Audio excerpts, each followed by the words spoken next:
This is episode 41 of the Home and Family Culture Podcast. I'm Jody Chafee.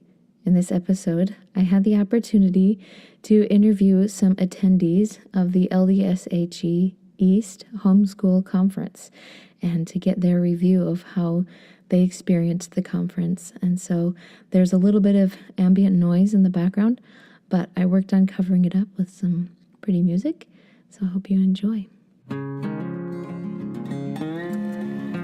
Welcome to the Home and Family Culture Podcast, where I discuss how families can discover and design their collective vision, values, beliefs, and traditions that influence their family culture. In this podcast, I interview experts who offer tips and tools to inspire families in this process of developing their family culture, and also successful individuals whose success was influenced by their family culture growing up. Be sure to check out the show notes for this and every episode at homeandfamilyculture.com, where you can subscribe for my weekly newsletter filled with updates on the podcast and blog, as well as other tidbits of information I like to add. You can listen to this podcast on iTunes, Spotify, TuneIn Radio, Stitcher, or YouTube. Please subscribe to your favorite medium.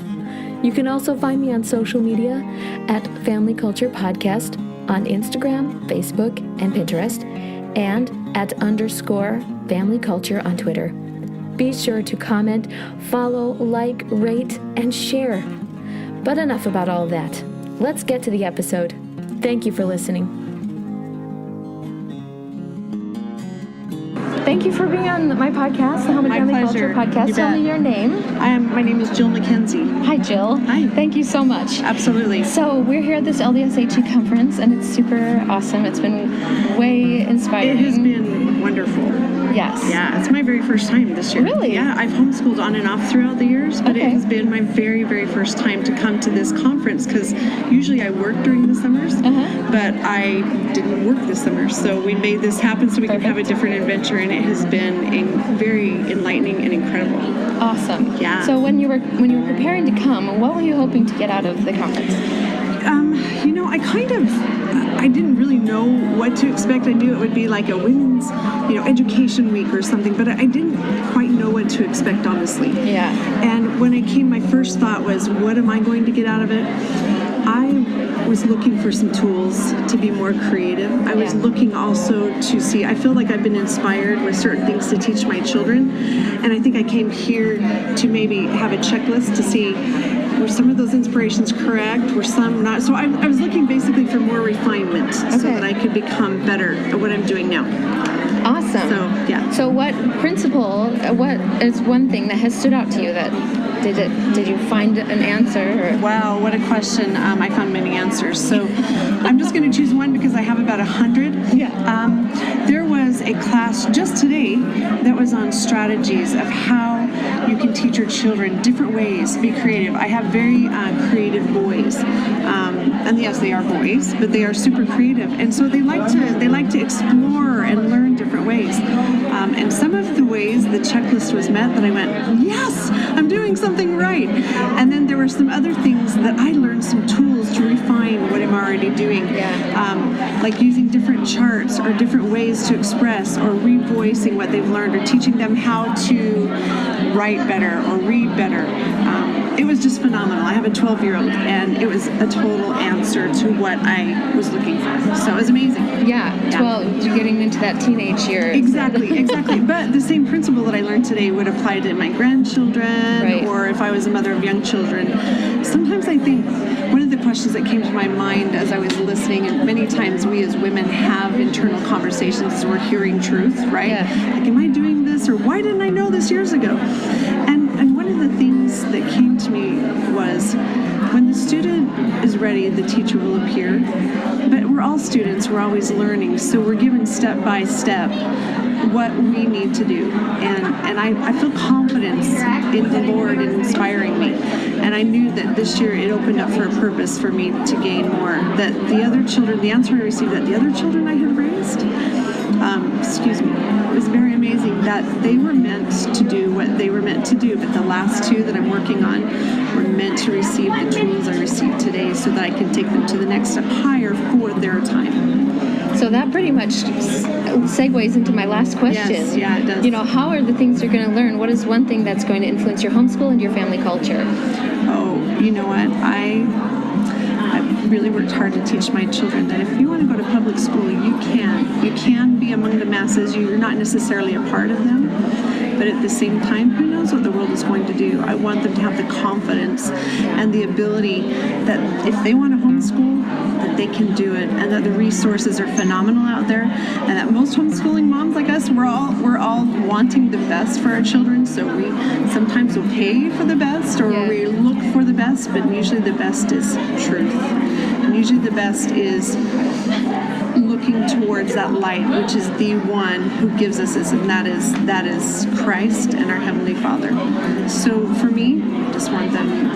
Our culture is always evolving, but it is evolving always in truth. Yeah. So for me, I guess in answering your question with that long explanation, it is just adding more truth to what our tools, what we're building upon already. Thank you. You're welcome. I think you helped sum up everything I've been feeling over these last few days in this conference. Oh, I'm glad, because half the time I think, am I completely here? No. Right? Well, there's so much to process, and so it's like, but when you sum it up as that, this is truth, and when we bring it home, bring truth home, and bring it into our hearts, that's our inspiration, and what else do we need? You know what? I don't think we need anything else. It is simply truth. And if we ask for truth, we will always repeat it. Again, let me repeat. When the student is ready, the teacher will appear. So it's always our goal to be ready, to be the student, so that when we receive something, we're ready to receive it, instead of saying, and just because we receive it, it doesn't mean that we can't be overwhelmed. Yeah. But that's when we proceed forward with faith, that He will fill in the cracks that we cannot do. So you just got a little insight to me that I get overwhelmed, and I think I am not. I don't know if I'm going to do this right. But I do know that as long as I have His Spirit with me to teach and to seek the truth, that the students, which are my children and friends too, will receive it the way it was meant to receive, because the Spirit will do more in their hearts than we ever can. Yes. So that's my take on everything. Thank you. Thank you so much. Absolutely. Oh my goodness. So this is the first year that I've ever attended this conference, and I've only been homeschooling half of my kids since January, and I came with the full intention of leaving one of my children in public school because she's extremely difficult. And I came here, and it was during one of your talks, I believe it's a beginner seminar, and she has to come home. I don't know how it's going to work because she's extremely challenging, but this whole conference has been geared towards her, and I didn't realize I was here for her because she's the one I was going to leave in public school. Right. So I will have 5 home in the fall. But I have so many tools to fix what's wrong, and we're not so far off the path. I mean, we are with her, but there's still hope. I can bring it back. Right. So you've gotten a lot of comfort. Yes. And that whole and direction, self-governance thing is going to rock my household. Awesome. So there's one principle. Would you say that would be a gem that you? One of the major gems you've got. Absolutely. And then flow has been talked about a lot. Just being able, not having your time fractured seems to be a good common thing, and I was always the person who thought multitasking, you get more done, when in reality you don't get things done with the quality that you need to get them done. Focus. Awesome. So how will that influence your homeschool and your family culture?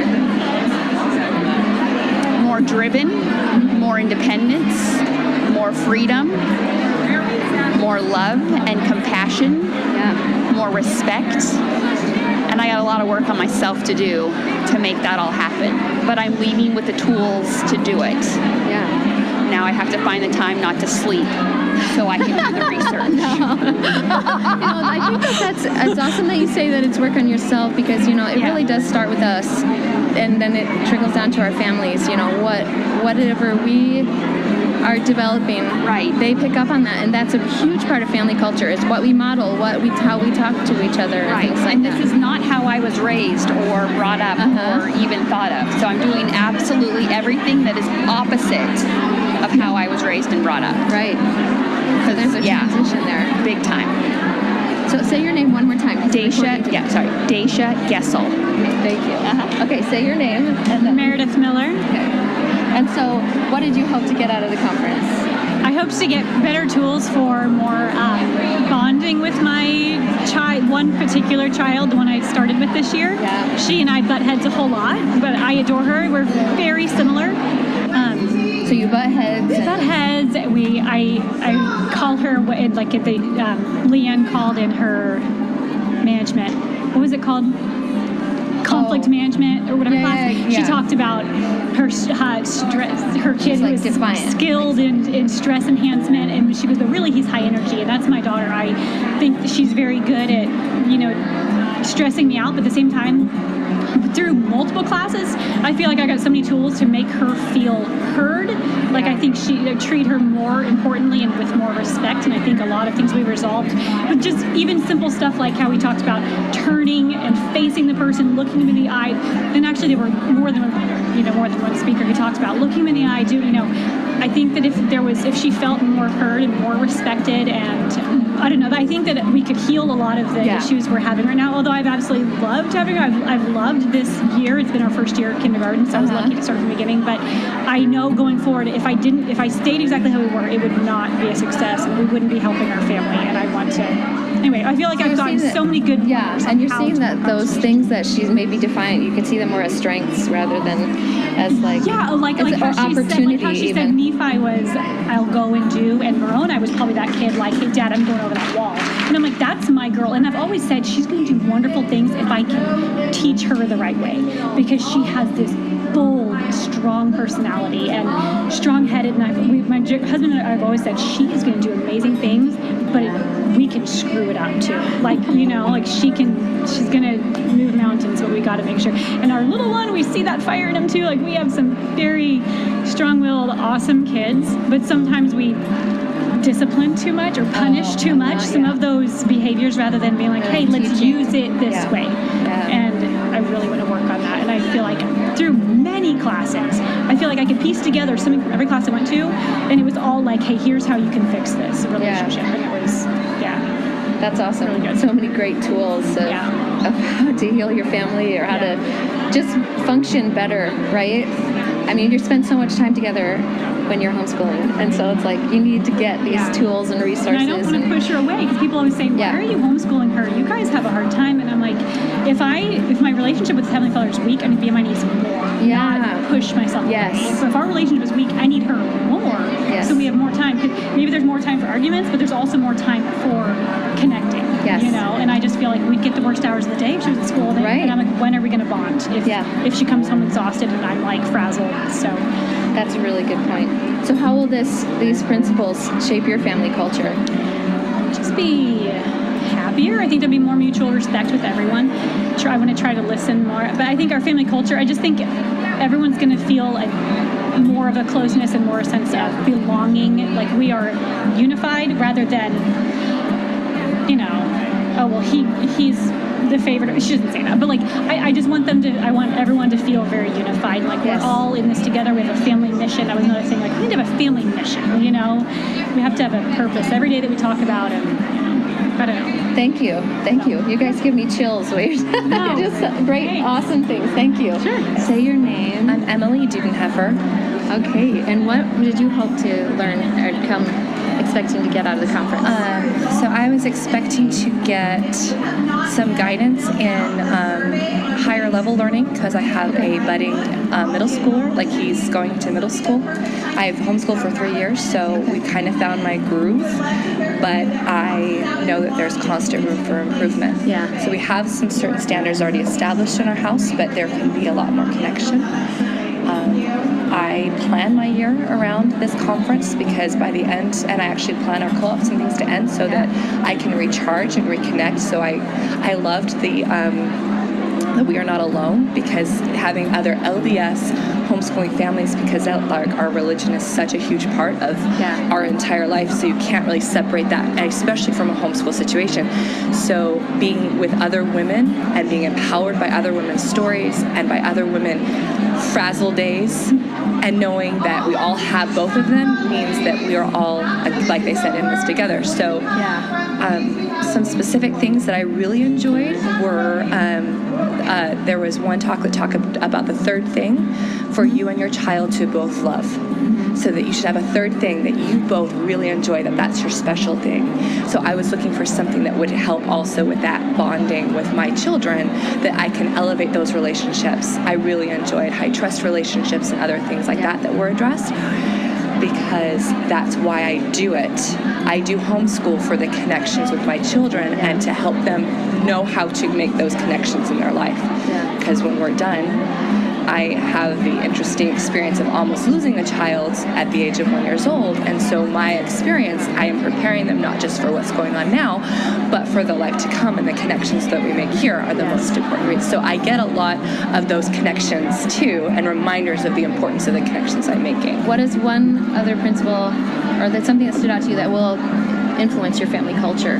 There were so many different things that I could apply.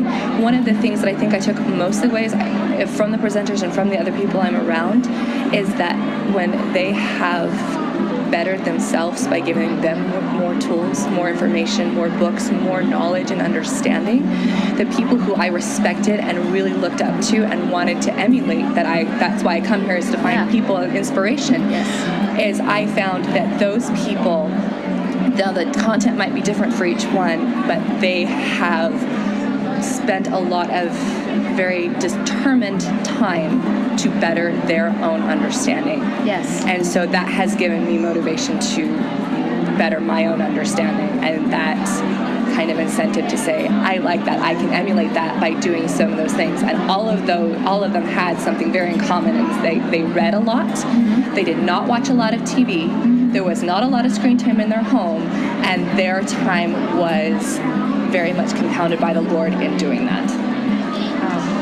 I love too this theme of like coming here to see what other people are doing, like them basically being your mentors.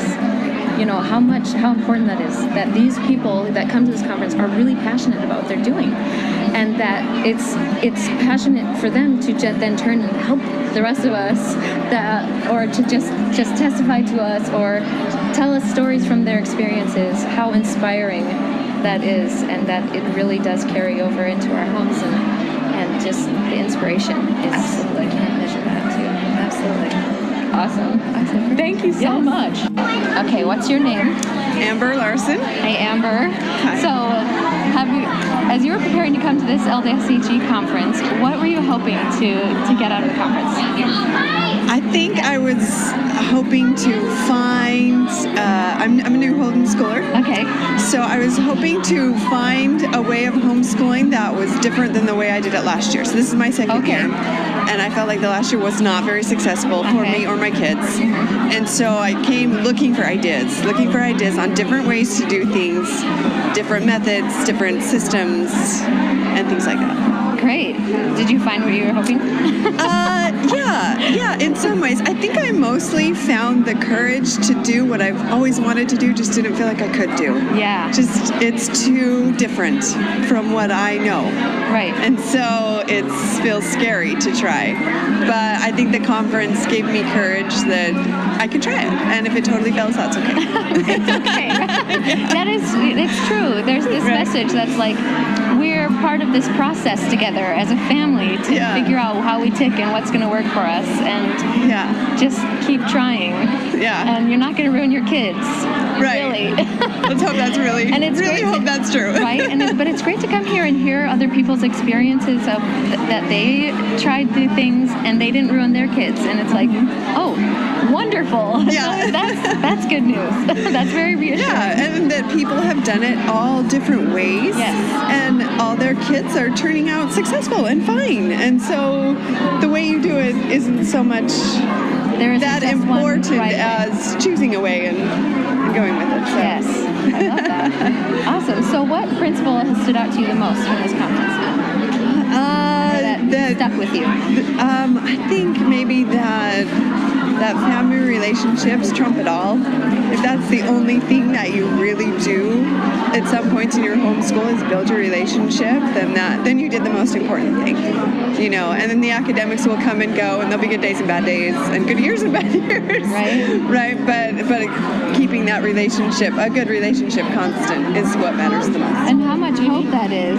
So, what are you going to take with you from this conference? I mean, obviously the importance of your relationships and things, but how will it impact your homeschool and your family culture? Oh, I have a long list, right, of things that I'm going to try to impact change in some areas or make improvements or adjustments. Yeah, so I'm excited. You know, and this is my first year at the LDSHE conference, and I've attended other homeschool conferences, and I like this conference for the spirit that's here. It makes learning so much more efficient when you have the spirit with you and you're in a class, you know, and those quotes are up there that just speak to you, you know. Anyway, so it's been a great thing. Thank you.